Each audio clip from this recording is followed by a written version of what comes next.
sudah siap di balik jeruji. Daging segar dan pinset juga sudah disiapkan. Doakan kami ya teman-teman. Feeding Adventure, kita mulai!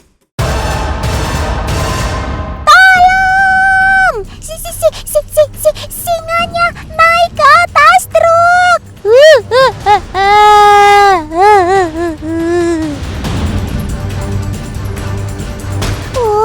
Begini nih kelakuannya singa betina. Urusan mencari makanan, mereka lebih agresif dibanding si jantan. Sampai manjat segala. Makanya truk jeruji ini disiapkan dengan pengamanan super ketat. Tuh, lihat aja. Jeruji ini berlapis 2 bagian rangka besi. Jadi pasti aman deh.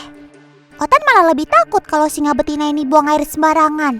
Sob, ada Otan di bawah loh.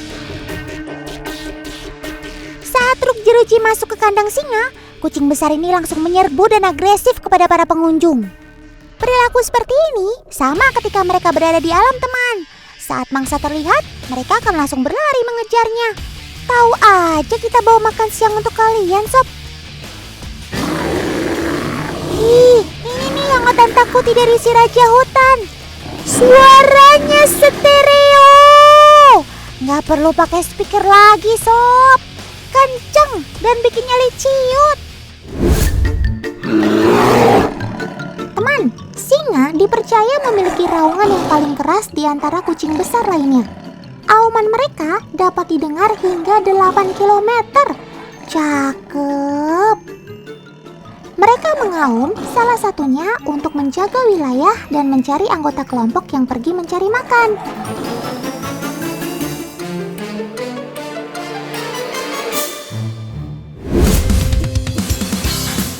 Wah, sekarang Kadiba dan Paman membawa kelapa nih. Enaknya sih air kelapa ini pakai susu, Kak, biar makin seger. Duh, lagi-lagi Otan kena PHP nih, alias pemberi harapan palsu.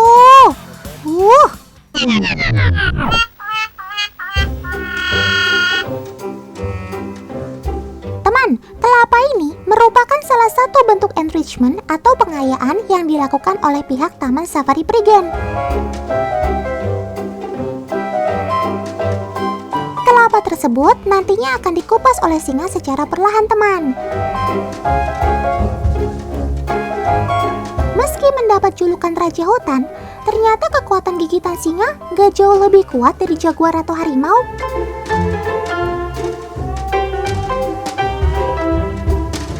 Kekuatan gigitan singa hanya sebesar 650 PSI saja, teman. Mereka akan mengandalkan kelompoknya ketika sedang berburu mangsa yang besar. Itulah sebabnya singa tidak memerlukan gigitan yang kuat.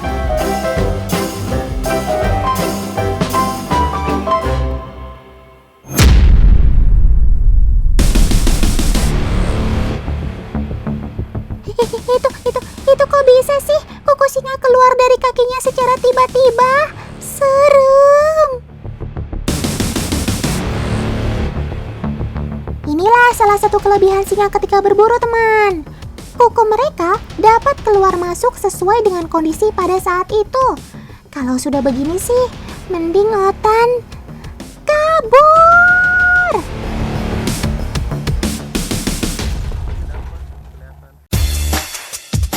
Di alam liar, berburu bukan jadi tugas si singa jantan, melainkan si betina.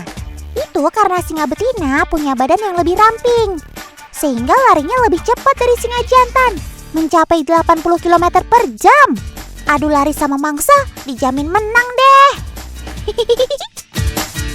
Selain itu, singa jantan juga lebih mudah dikenali oleh mangsa. Apalagi kalau bukan karena surai atau rambutnya yang lebat. Masa harus potong rambut dulu sebelum berburu?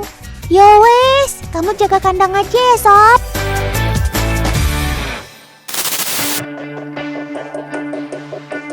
Loh, Paman mau ngapain tuh masuk ke kandang singa? Bawa daging segala. Hati-hati, Paman. Tapi kok dagingnya ditaruh di atas bambu ya? Kenapa nggak ditaruh di tanah atau batu saja sih, Paman?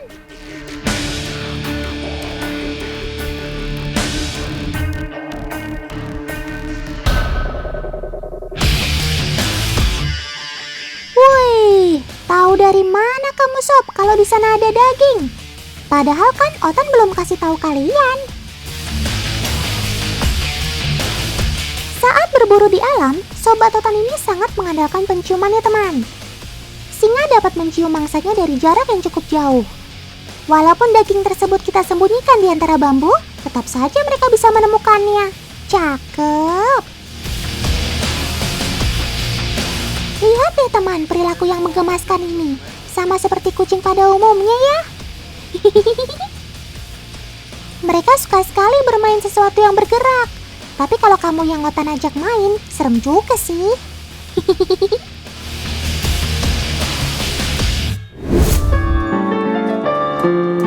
Ih, Paman, main piano kok di depan kandang singa sih?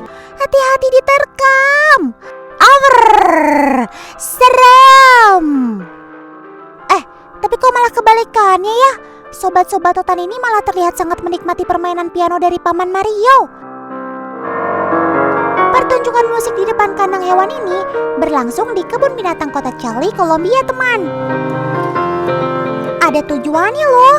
Ternyata alunan melodi klasik piano bisa menenangkan hewan-hewan seperti singa, flamingo, dan zebra.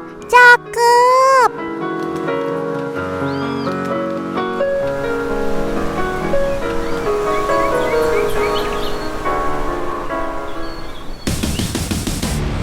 Tolong! Ada singa lepas!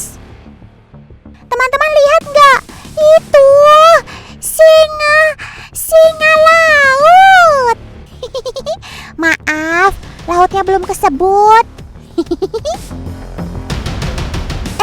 Tapi kenapa disebut singa laut ya? Oh, Otan baru ingat. Itu karena singa laut punya surai atau rambut di sekitar wajah mereka. Sama dengan singa jantan. Satu lagi, singa laut ini termasuk hewan buas seperti raja hutan.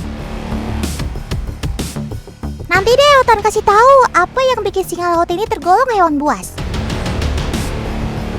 Oh iya, singa laut adalah satu dari sekian banyak fauna unik yang hidup di Kepulauan Galapagos teman. Di Galapagos ini, singa laut biasa disebut dengan Lobos marinos. Lobos artinya singa, dan marinos itu laut. Waduh, jangan berantem dong Sob. Malu kan dilihat banyak orang.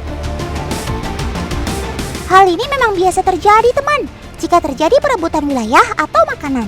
Ayo yang akur ya. Semua pasti dapat ikan kok.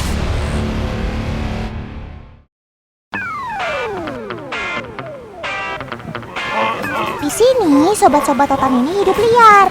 Mereka tinggal di alam dan tidak dipelihara oleh manusia. Jadi mereka bebas mau berkeliaran di mana saja. Iya, di mana saja. Permiso, Om Lobos. Geser dikit dong. Otan kan juga mau duduk.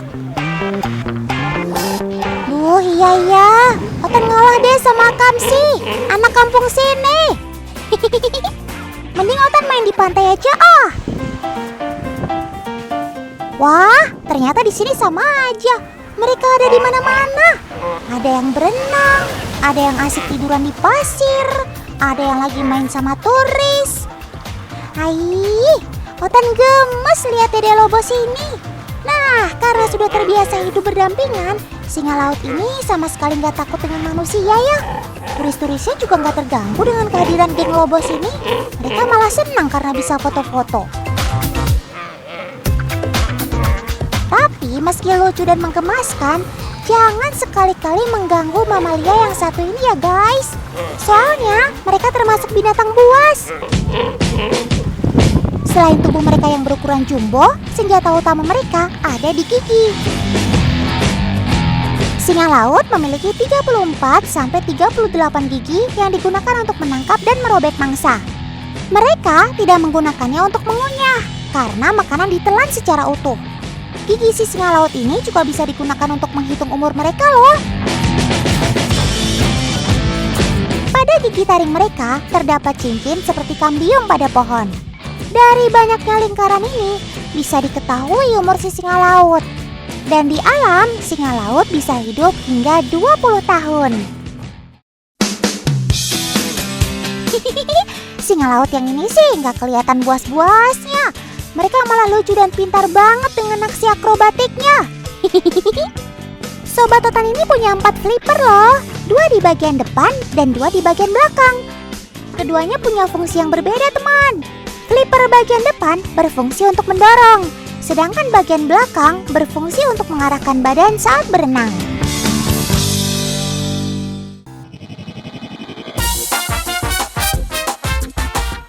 Ngomongin soal flipper si singa laut, Otan jadi penasaran nih sama kemampuan Sobat Otan dalam meloncat dari dalam air menggunakan flippernya. Yuk, kita kasih tantangan aja buat Sobat Otan yang satu ini. Sudah ada Kak Yesi sama Paman Tigor yang akan bantu Otan kasih tantangannya nih. Tantangannya adalah, mampukah Sobat Otan ini menyentuh bola yang Otan sudah atur ketinggiannya? Ya, Carol mulai melakukan pemanasan dulu, teman. 1, 2, 1, 2. Biar nggak kram ya, Sob. Ayo kita mulai. 3, 2, 1, mulai.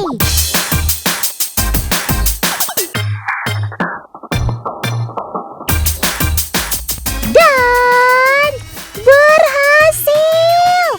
Cakep.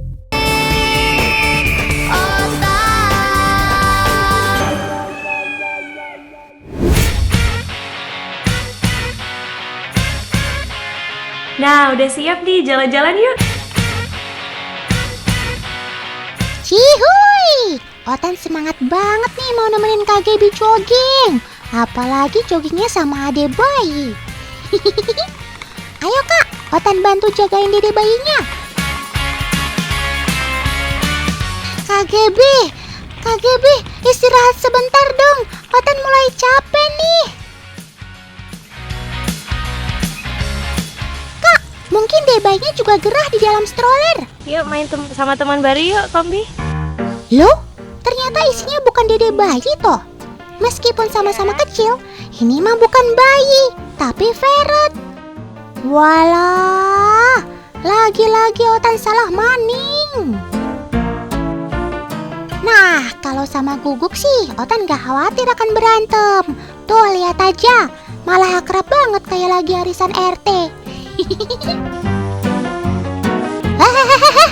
Antri dong Sob kalau minum. Kok jadi rebutan gini?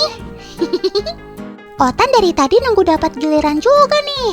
Aduh.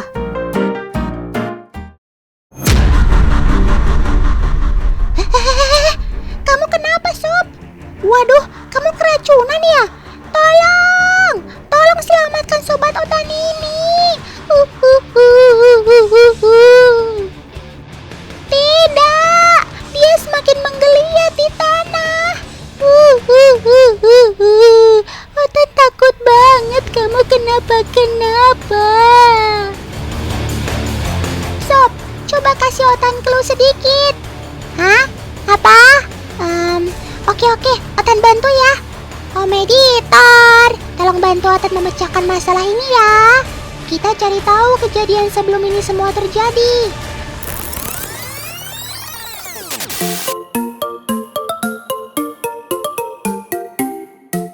Ya ampun, ternyata kamu bukan sekarat karena keracunan. Ini sih namanya kamu malas mandi. Aduh, Otan udah takut kamu tewas.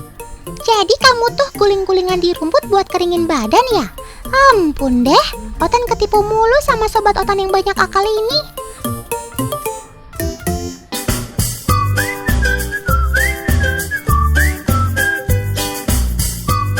Oke, kalau kamu susah disuruh mandi, Otan jamin mandi yang ini pasti bikin kamu happy Sob. Nah kan, langsung nyemplung ke girangan. Ciluk. Wow. Yeay, kamu happy banget ya Sob mandi bola kayak gini. Teman, pandemi virus COVID-19 memang masih melanda dunia. Berbagai upaya dilakukan untuk meredam dampak dari penyakit ini. Salah satu upayanya adalah dengan penemuan vaksin dan vaksinasi. Ada kabar baik nih bagi sobat-sobat Otan. Ternyata tak hanya manusia yang disiapkan vaksin untuk menangkal virus ini. Para peneliti di Rusia sudah mengembangkan vaksin COVID-19 khusus untuk satwa loh. Wah, Kermaks. Ternyata sobat Otan juga diperhatikan. Otan terharu. Vaksin untuk satwa ini dikembangkan oleh Lembaga Kedokteran Hewan dan Karantina yang dimiliki oleh pemerintah Federasi Rusia. Lembaga ini dikenal dengan nama Rosakotsnadzor dan vaksin ini diberi nama Karnivakov. Vaksin ini mulai diproduksi massal sejak awal bulan April ini. Sobat-sobat Otan jenis mink ini ikut terlibat dalam uji vaksin ini. Mink adalah sejenis mamalia yang termasuk dalam keluarga Mustelidae. Mink memang sudah sejak dahulu dimanfaatkan manusia untuk uji medis. Seperti yang kita ketahui, tak hanya manusia yang terdampak oleh virus ini. Penularan virus juga terjadi antara manusia dan manusia dan juga antara manusia dan satwa. Pada beberapa kejadian, sejumlah satwa ternyata juga ikut terinfeksi. Hal ini tentu jadi jalan harapan yang baik ya untuk kita semua. Semoga mata rantai penyebaran COVID-19 segera terputus ya. Amin.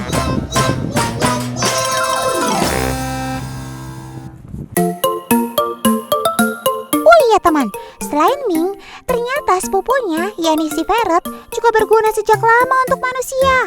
Mereka sangat berjasa di bidang kesehatan, terutama yang berkenaan dengan penyakit flu.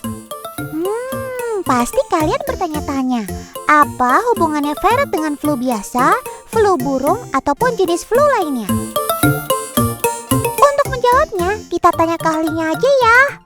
Badan Dunia WHO telah menetapkan kalau suatu pusat penelitian atau pabrik vaksin mau melakukan pengujian vaksin influenza itu harus menggunakan ferret karena ferret memang mempunyai gejala klinis atau mempunyai struktur yang mirip dengan manusia.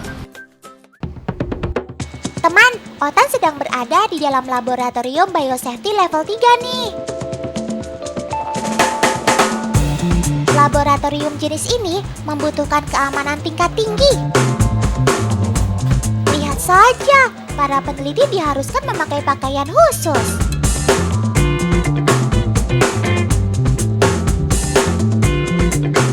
Ferret yang digunakan sebagai hewan uji coba lab didatangkan khusus dari New York. Usia ferret yang bisa ikut dalam percobaan vaksin flu ini berkisar antara 6 bulan hingga 1 tahun. Dan memiliki bobot tubuh antara 800 gram hingga 1,2 kilogram. Selama penelitian, data seperti bobot, suhu badan, dan data lainnya selalu dipantau.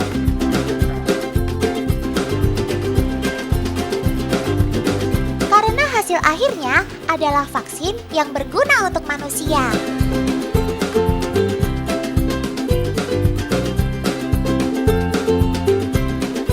Otan bangga! Banyak sekali kan manfaat dari sobat kita ini?